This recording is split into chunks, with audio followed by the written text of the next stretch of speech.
Stop, just for a second.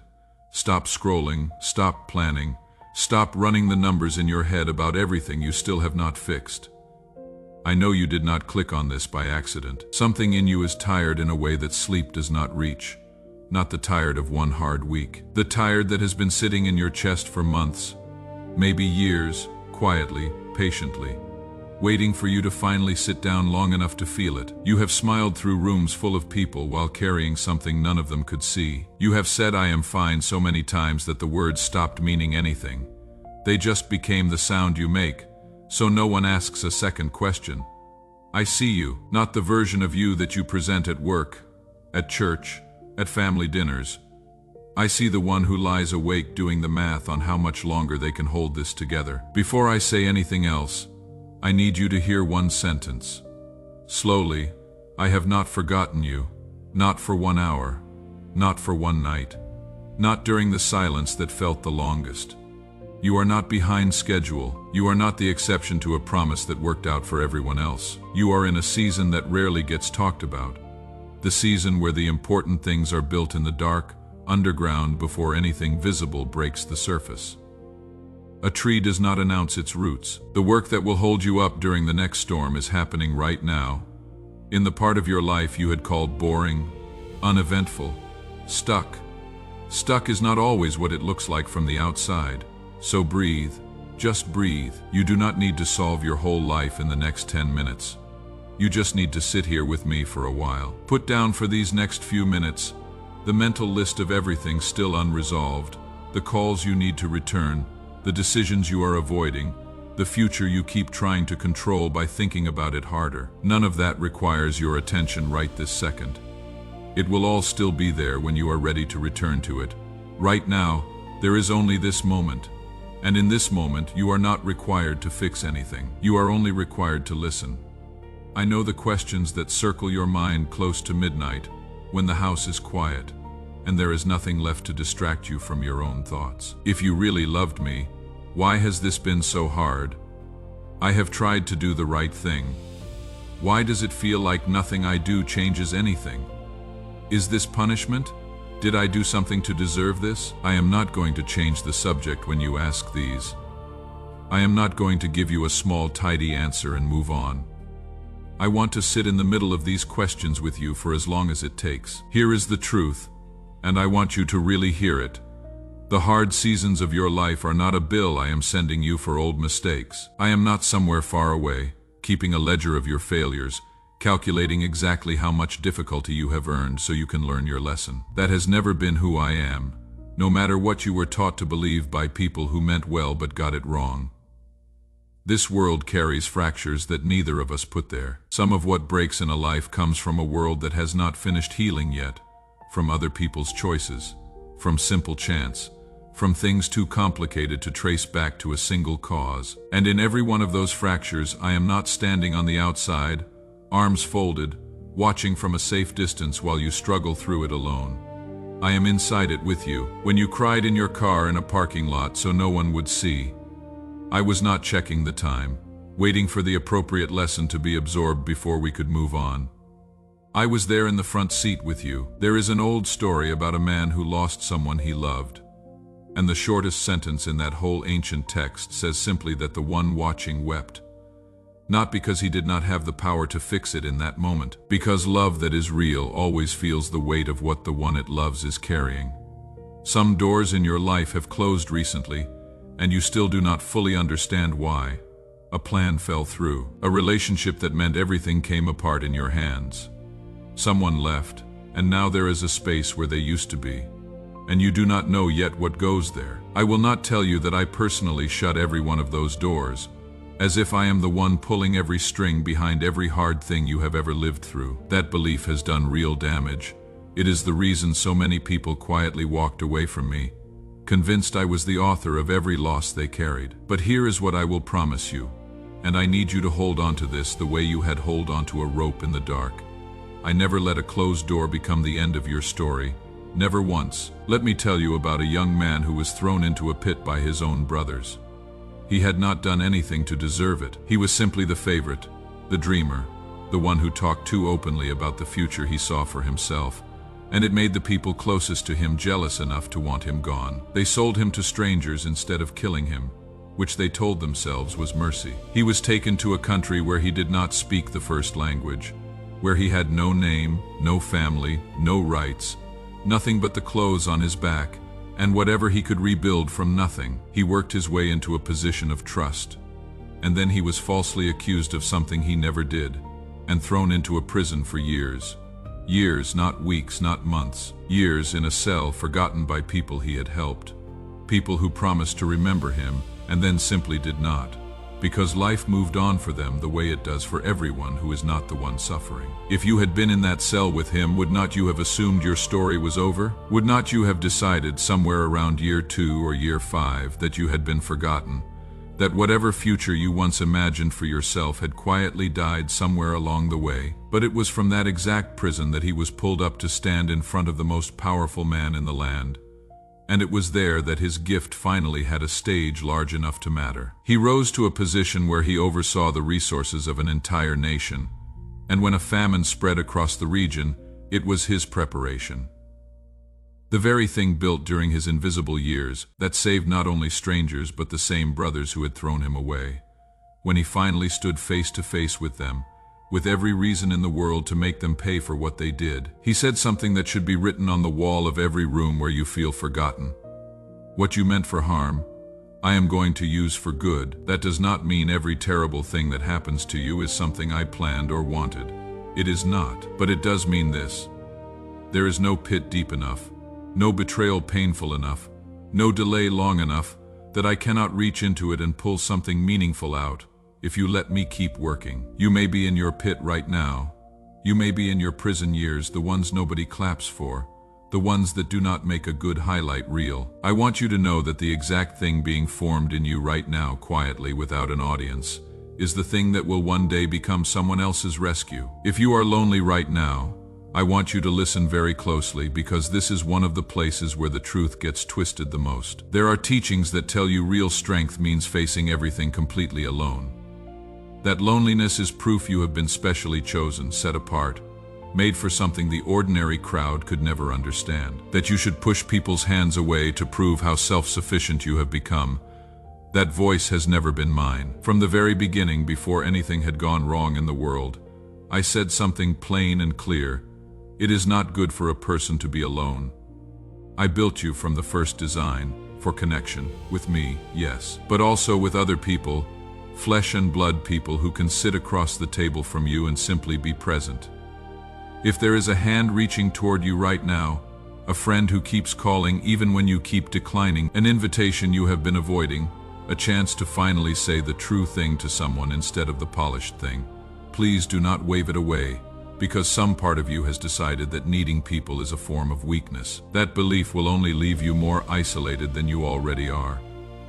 I send those hands because I love you, not to test whether you can survive without ever using them. Let me sit with you first, in the actual loneliness without rushing you out of it. And then let me walk you toward the people who are meant to carry this season with you. You were never built to hold all of it by yourself. And needing someone else was never the failure you have been telling yourself it is. If you have spent years building walls because the people who were supposed to protect you did not, I understand why. I am not asking you to tear every wall down overnight. I am asking you to leave one door unlocked, just one. That is enough to start. You believe the nights you cried alone were wasted time. Time you will never get back. Time that produced nothing. Time you would erase if you could. They were not wasted, and I want to show you why. I am not telling you that suffering is good in itself. It is not, and I never wanted you to hurt simply for the sake of hurting. Pain is not a curriculum I designed to toughen you up. But here is what actually happened in those nights. Whether you could feel it or not, every single time you chose not to give up, even when the only thing you managed was one more breath, one more hour, one more morning you did not want to face but faced anyway. Something durable was being built inside you. Something load-bearing. Something that will hold weight later that you cannot yet imagine having to carry. Look at yourself honestly today, and let me show you what you might be too close to see clearly. You have learned to say no to the things that were quietly wearing you down. Relationships that only ever took and never gave anything back. Expectations that were never actually yours, that you picked up somewhere along the way and carried as if they belonged to you. You have learned that silence is not the same thing as emptiness. Silence is where you finally started hearing your own real voice underneath all the noise you had been using to drown it out. And sometimes in that same quiet, you started hearing mine too, softer than you expected. Easy to miss if you were not paying attention. You no longer feel the need to prove your worth to people who never actually saw you clearly in the first place. You are walking away from certain rooms, certain relationships, certain versions of yourself, not out of bitterness or pride, but because you have started to find a peace that does not need anyone's approval to survive. This is not a reward I am handing you for enduring long enough, as if I have been keeping score this whole time, waiting to see if you would earn it. This is simply you becoming who I already saw in you long before you were able to see it in yourself. I never doubted this version of you would arrive. I was just waiting for you to catch up to what I already knew. Let me tell you a story.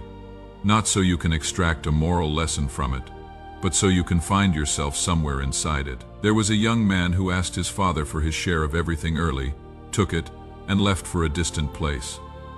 He spent it all, every bit, on things that felt good for a while, and meant nothing in the end. And then the money ran out at the exact moment a famine hit the land, and he found himself with nothing. No money, no friends, no plan. He was hungry, ashamed, doing work he never imagined himself doing. In a place so far from home that going back felt impossible. Eventually he decided to return, not because he was confident he would be welcomed, but because he had run out of anywhere else to go. On the road back he rehearsed an apology, preparing himself to be treated as a hired hand rather than a son, hoping only for a roof and enough food to survive. But here is what actually happened. While he was still a long way off, still rehearsing his speech, still unsure of his welcome, his father saw him in the distance and ran. Not walked, ran. He did not wait for the apology to be finished. He did not interrogate him to verify the sorrow was genuine enough before offering forgiveness. There was an embrace before a single question was asked. Then came the finest clothing in the house, a ring placed on his hand, sandals for his feet, every symbol of a son fully restored, not a servant on probation, not a project under review. That is exactly the picture I hold of you right now today, in whatever state you are in. You do not have to become good enough before you turn back.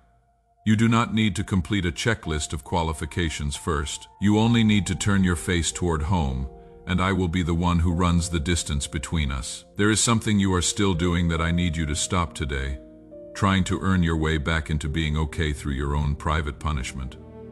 You replay the same criticism in your head over and over, refining it each time, making it sharper, until you feel small enough, guilty enough, punished enough, that some part of you decides you are finally allowed to feel okay again. Hear this clearly: your suffering is not currency you can use to buy back my love. It was never for sale in the first place, so there is nothing to purchase. I do not need you to hurt more in order to believe your sorrow is real.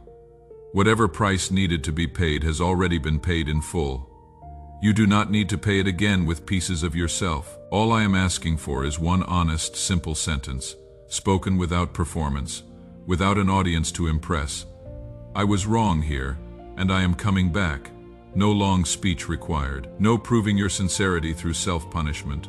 Just the truth, and a heart willing to turn. There is a story about a man who had everything, and then, over the course of what felt like a single terrible day, lost almost all of it. His wealth, his children, his health.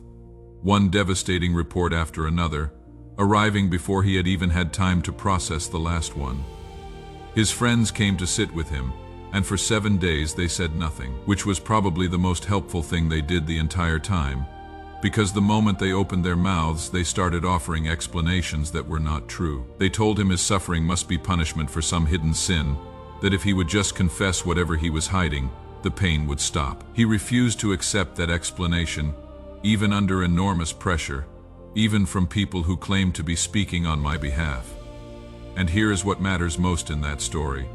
I never gave him a full explanation either. I did not hand him a tidy list of reasons for why the suffering happened.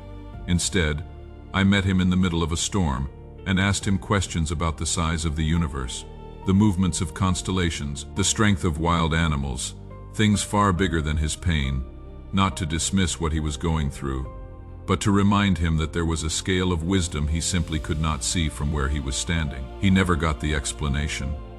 What he got instead was my presence, undeniable and close, in the middle of the very thing he could not understand. And by the end, that turned out to be enough. I tell you this because you may be waiting for an explanation that is not coming anytime soon. Maybe not in this lifetime. You want to know why the diagnosis happened, why the marriage ended, why the child you prayed over still struggles, why the door stayed shut no matter how many times you knocked. I may not hand you that explanation today, but I will give you what I gave him: my presence, in the storm close enough to touch, even when the sky refuses to clear on your timeline. There were 2 sisters who sent word to me that their brother, someone I loved deeply, was gravely ill. They expected me to come immediately. Instead, I waited 2 full days, deliberately, before I even began the journey. By the time I arrived, he had already been dead for 4 days. 4 days is significant in that culture. It was long enough that there was no ambiguity, no room for anyone to say maybe he was only sleeping. He was gone, and had been gone long enough that people had stopped hoping. One of the sisters met me on the road, and there was pain in her voice, real pain, the kind that does not bother hiding behind polite words. If you had been here, this would not have happened. I understand that feeling. If you have ever said some version of that sentence to me, where were you? Why did not you come sooner? Why did you let this go on so long? I am not offended by it. I welcome it. Bring me your honest anger. It is safer with me than buried inside you. I did not rebuke her for saying it. I stood at the grave, and I wept openly, in front of everyone, even though I already knew what I was about to do. My tears were real, even though the ending was already decided. Grief and hope are allowed to exist in the same body at the same time.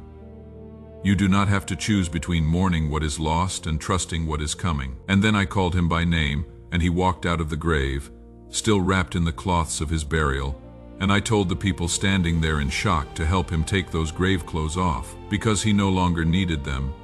I am not always early by your calendar. Sometimes I let things go further than you think I should, further than feels survivable, but I have never once been too late. What looks to you like a grave might simply be the exact place where I intend to call your name next. What you have been asking for is not hiding somewhere in a distant, unreachable future. Most of the time, it is sitting quietly in the small, unglamorous step directly in front of you today. The phone call you have been putting off making, the apology you know you owe someone even if they never apologize back to you, the help you keep turning down because accepting it feels like admitting weakness, the small, ordinary habit you used to have that kept you steady, the one you let slip, the one you could pick back up again this week if you decided to. You do not have to walk through that door completely alone. You do not have to have the entire path mapped out before you take the first step. You only need enough light for the next step, not the whole staircase. If today all you can manage is getting out of bed, that counts. If today all you can manage is one honest sentence prayed under your breath, that counts. I am not measuring the size of the step. I am watching whether you took it at all. I want to say this plainly because I think somewhere along the way you absorbed a different message. You have carried enough for long enough. You do not need to carry more in order to deserve the right to finally put some of it down. Rest is not a reward waiting at the far end of your suffering. It is available to you right now in the middle of an unfinished story, in the middle of unanswered questions, in the middle of a life that still does not look the way you hoped it would by now. Let your breath out slowly. Let your shoulders drop from wherever they have been sitting near your ears for months. Let whatever you have been gripping so tightly loosen in your hands. Even if just for the length of this moment, you are allowed to set something down without having first proven you have earned the break. You are not behind. You are not disqualified. You are not too far gone, too broken, too late, too much, or too tired for me to still want you close. Every one of those thoughts came from somewhere else, not from me. If any part of what I have said has reached something true in you, I am not asking for a performance in response. I am not asking you to prove you were moved. Just take a moment right where you are and be quiet. You do not have to compose the perfect sentence. Just say the true thing sitting underneath everything else you have been saying out loud. Whatever that is for you tonight, say it. Even if it is only a whisper, even if it is only in your mind. If it helps you, write down a single honest line. Something simple like, I am still trying, and I am not carrying this alone anymore. Not to prove anything to anyone reading it, just so you have something outside your own head that reminds you this does not have to stay hidden in the dark. And if you know someone tonight who is as tired as you have been, someone who has been quietly deciding whether it is still worth trying, consider passing this along to them. Sometimes the exact words a person needs arrive on the exact day they were closest to giving up, and you might be the one meant to carry it to them. There is a story about a group of friends crossing a lake at night, and I was with them, asleep in the back of the boat, worn out from a long day. A storm came up so suddenly and so violently that waves were crashing over the sides, and these were experienced fishermen, people who had spent their whole lives on that water. They knew the difference between an ordinary rough crossing and a storm that could actually kill them, and this was the second kind. They woke me in a panic, and there was an edge of accusation in their voices. Do not you care that we are about to die? I understand that question. You may have asked me some version of it yourself, in your own storm, wondering whether I was simply asleep to your danger, indifferent to whether you made it through. I stood up in that boat and I spoke to the wind and the waves directly, and the sea went completely still, not gradually, not as the storm naturally wore itself out, but immediately, entirely, as if it had simply been waiting for permission to stop. Here is what I want you to notice. I was in the boat the entire time, not watching from the shore, not arriving after the fact to assess the damage. In the boat, close enough to be woken by shouting, close enough to reach out and calm what was terrifying you. Your storm may still be loud right now. It may not have gone still yet, but I am already in the boat with you, and I have never once been caught off guard by a wave you did not see coming. The same voice that quieted that sea has not lost the ability to speak peace over whatever is currently crashing over the sides of your life. You have watched other people move forward, new jobs, weddings, healthy pregnancies, homes bought, debts paid off, friendships that look easy from the outside, and you have stayed exactly where you were, watching the timeline of your life refuse to match anyone else's. And a quiet, corrosive question started forming. Why them and not me? I want to gently interrupt that thought before it settles any deeper, because comparison has never once told you the truth about your own life. It only ever shows you a highlight reel of someone else's, edited, incomplete, missing every private struggle that person carries behind their own closed doors. Their timeline was never a measurement of my love for you. A friend's engagement announcement is not evidence that I have forgotten your loneliness. A co-worker's promotion is not proof that I have overlooked your effort. These things are not on the same scale, and they were never meant to be compared at all. Every person you have quietly measured yourself against is living out a story that was written specifically for them, with details, timing, and challenges you cannot see from the outside. Your story was written just as specifically for you, and it was never meant to look identical to theirs in order to be considered good. The moment you catch yourself doing the math again, comparing your chapter 11 to someone else's chapter 30, I want you to remember that you are not actually behind. You are exactly where your story currently is, and I am still writing it with you, at the pace that fits what is actually being built in your particular life, not the pace that would look best from the outside. There is likely a name sitting somewhere in your chest right now, a person who hurt you in a way you have not fully released. A parent, a partner, a friend, someone who said something or did something that you still replay, even years later, even after you told yourself you were over it. I am not going to tell you that what they did was acceptable, or that you owe them an explanation for your pain, or that forgiveness means pretending it did not happen. It happened. It was real. Your anger about it is not a character flaw. It is evidence that you understand you were treated unjustly. But I want to be honest with you about something. Unforgiveness rarely punishes the person who caused the wound. Most of the time it just keeps you tied to them, replaying the scene on a loop long after they have moved on with their lives. Sometimes without a second thought about what they did to you, you end up serving a sentence for a crime they committed. Forgiveness is not for their benefit. It is the door out of the room you have been locked in with them for years. It does not require reconciliation. It does not require them to apologize, or even to know you have forgiven them at all. It simply means you are no longer letting what they did have the final say over your peace. You do not have to do this today, but I want you to know that whenever you are ready to open that door, even a crack, I will help you carry the weight of walking through it. You were never meant to serve that sentence forever. Somewhere along the way, you may have started confusing what happened to you with who you actually are. The divorce, the diagnosis, the failure you cannot stop thinking about, the addiction you are still fighting, the mistake that still has your name attached to it in your own mind, even if everyone else has long forgotten it. Those things happened to you, or in some cases they were choices you made, but none of them is the deepest true thing about you.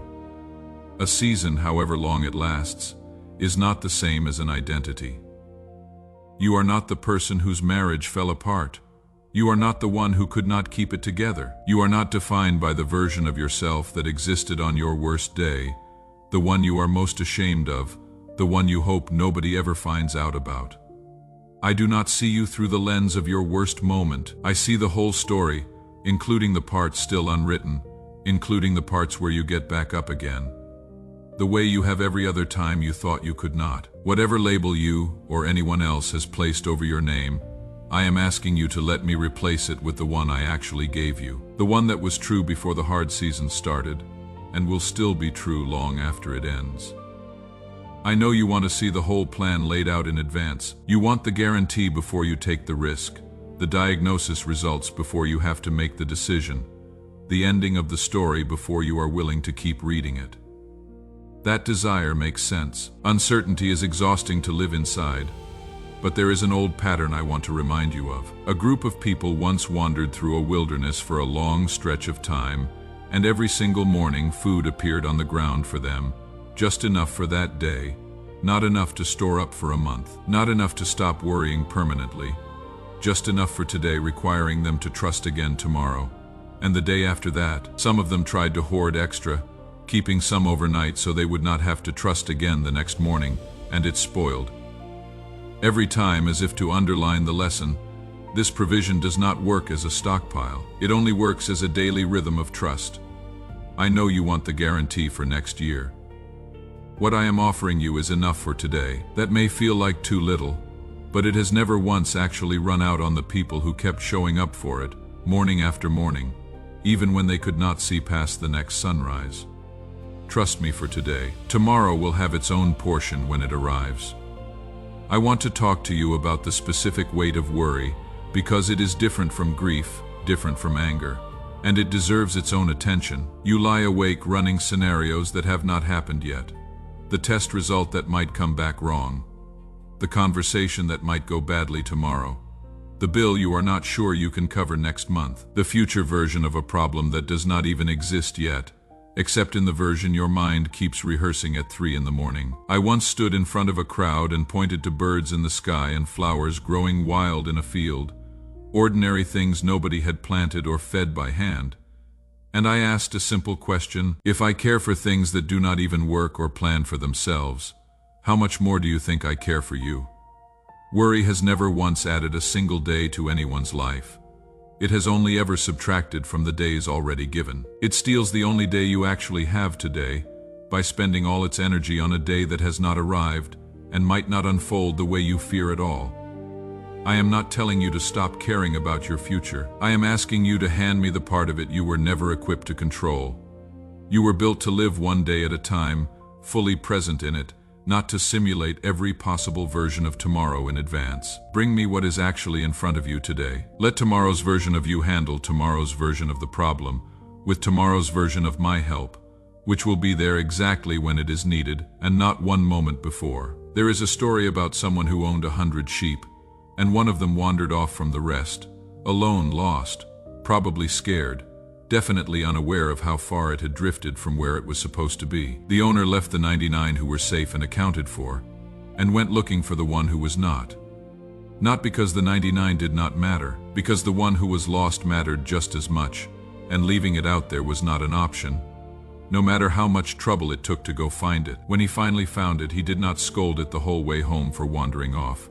and he did not make it walk back on its own as some kind of penalty for straying. He carried it on his own shoulders, back to where it belonged. If you feel like the one who wandered, the one who drifted further from where you were supposed to be than you ever meant to, further than feels forgivable, I want you to know that you are not being left out there. I am not waiting at home for you to find your own way back through sheer effort and good behavior. I am already out looking, and when I find you, and I will, I am not going to make you walk the whole way back alone as punishment.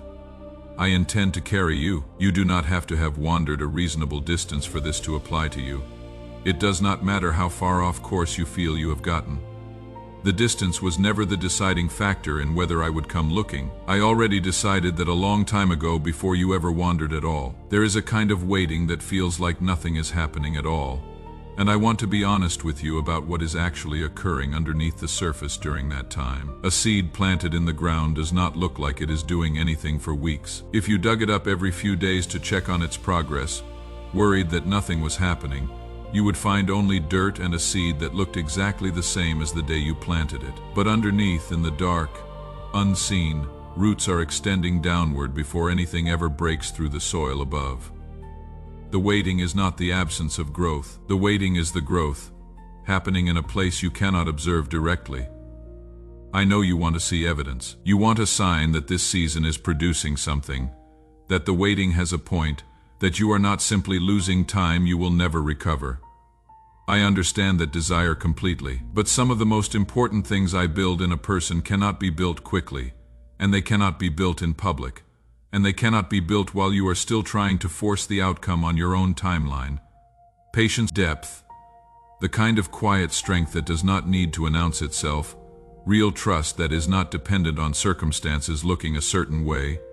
These things take root slowly, in the dark, the same way every root system does, and they cannot be rushed without weakening the very thing they are meant to become.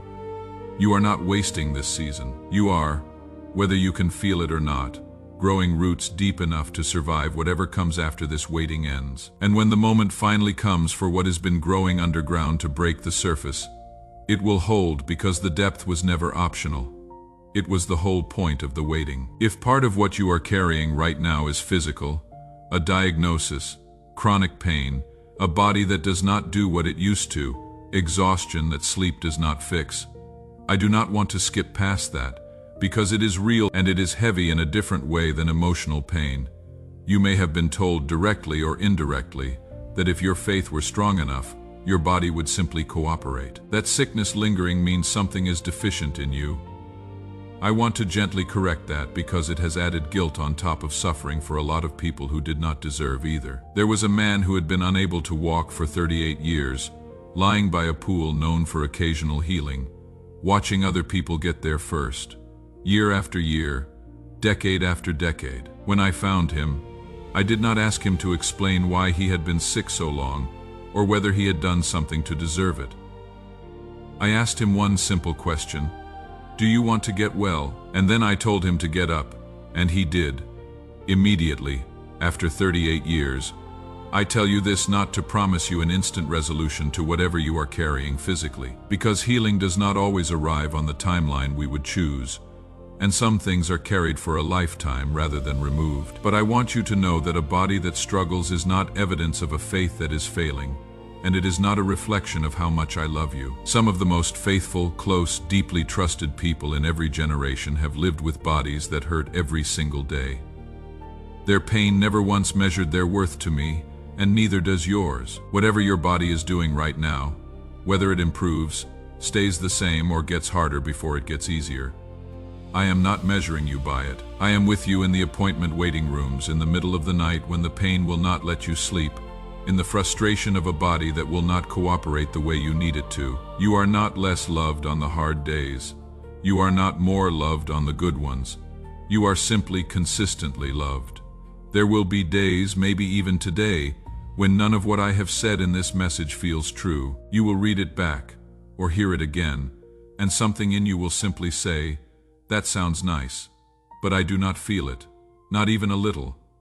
I want to address that honestly instead of pretending it will not happen. Feelings are real, and they matter. And I am not asking you to fake a peace you do not actually have. But feelings are also not the most reliable narrators of what is actually true. There will be nights your feelings tell you that you are utterly alone, that nothing will change, that this is simply how your life is now permanently. Those feelings are real experiences, but they are not always accurate reports. What I am asking you to do on those days is not to manufacture an emotion you do not have. I am asking you to hold on to the truth with whatever grip strength you have left, even if it is a fingertip hold, even if your feelings are shouting something completely different at the same time. The truth does not become less true just because you cannot currently feel it.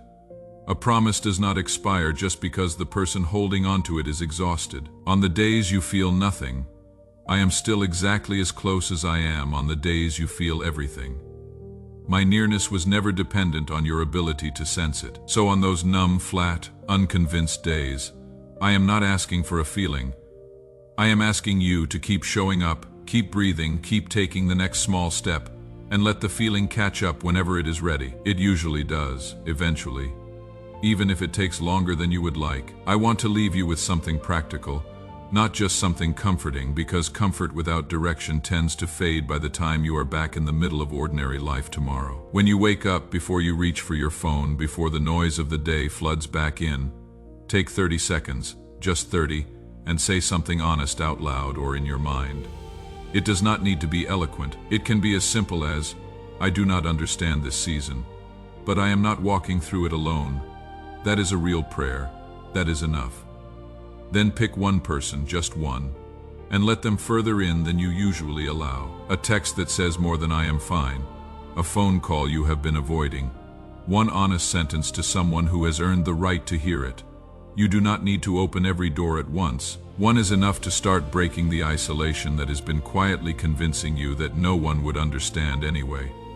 Then take the one small step you have been avoiding, whatever it is for you: the appointment, the conversation, the application, the apology, the boundary you need to finally set with someone who has been taking more from you than they have given. Small is fine. Small is actually the point. I have never asked you for a giant leap. I have only ever asked for the next honest step, and somewhere in the middle of the day when it gets hard again, because it likely will, pause and remember this message, not as a memory of something that once made you feel briefly better, but as a standing truth that does not depend on your mood to remain accurate. I have not forgotten you. I was not asleep during your hardest season. I am not waiting for you to earn your way back to being loved. I am here, in the ordinary Tuesday of your life, just as much as I was in the moment you first heard these words. I want to say something that might surprise you, because I do not think enough people have told you this clearly. It is all right to be angry with me. You may have been carrying a quiet, guilty anger for a long time, convinced that questioning me, or resenting the way things unfolded, or even shouting at the sky in a moment of raw grief, was somehow a betrayal, a sign of weak faith, something you needed to hide or apologize for immediately. Throughout history, some of the people closest to me were also the most brutally honest with me about their pain. One cried out, asking why I had abandoned him, in words so raw they are still recorded exactly as he said them, without edit, without softening. Another argued with me directly, demanding to understand why the wicked seemed to prosper while the innocent suffered. And I did not strike him down for the question. I engaged with him. I would rather have your honest anger than your polite distance. A relationship where you only ever say the acceptable thing, where you never bring me the real fury, the real doubt. The real "why did you let this happen" is not actually closeness. It is performance, and I never asked you to perform for me. So if there is anger sitting in you right now about the diagnosis, the loss, the years that felt wasted, the prayers that seemed to go nowhere, bring it here. Say it exactly as bluntly as you feel it. I am not fragile. I am not going to withdraw from you because you told me the truth about how much this has hurt. The distance you are afraid honesty will create is usually smaller than the distance that silence has already created. You can be angry and still be held. Those two things are not in conflict, no matter what you were taught to believe about how faith is supposed to look on the hardest days. I am not a voice standing impatiently at the finish line, arms crossed, checking whether you made it in time. I am not keeping a countdown on how much longer I will wait before I give up on you. because that was never a real possibility to begin with. I am the hand that stays, whether you are moving quickly toward healing or barely moving at all today. Whether today you feel strong enough to take on the world, or today the only strength you have is enough to keep breathing. You have carried enough for long enough. You do not need one more accomplishment, one more year of enduring, one more proof of your own strength before you are allowed to rest in this. The permission was already given, you are simply being invited to accept it. Let your breath out slowly. Let your shoulders drop from wherever they have been sitting near your ears for longer than you realized. Let whatever you have been gripping so tightly loosen in your hands, even if only for this moment, even if you pick it back up again in an hour.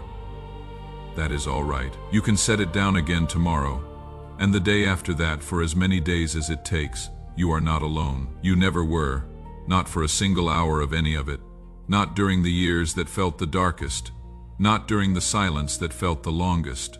Not during the nights you were most convinced no one was listening. I heard every one of them, and I will be right here, patient, unhurried, unwavering. For when you are ready to keep walking, this time not by yourself, but with me, one small, honest step at a time, for as long as it takes, for as long as you need,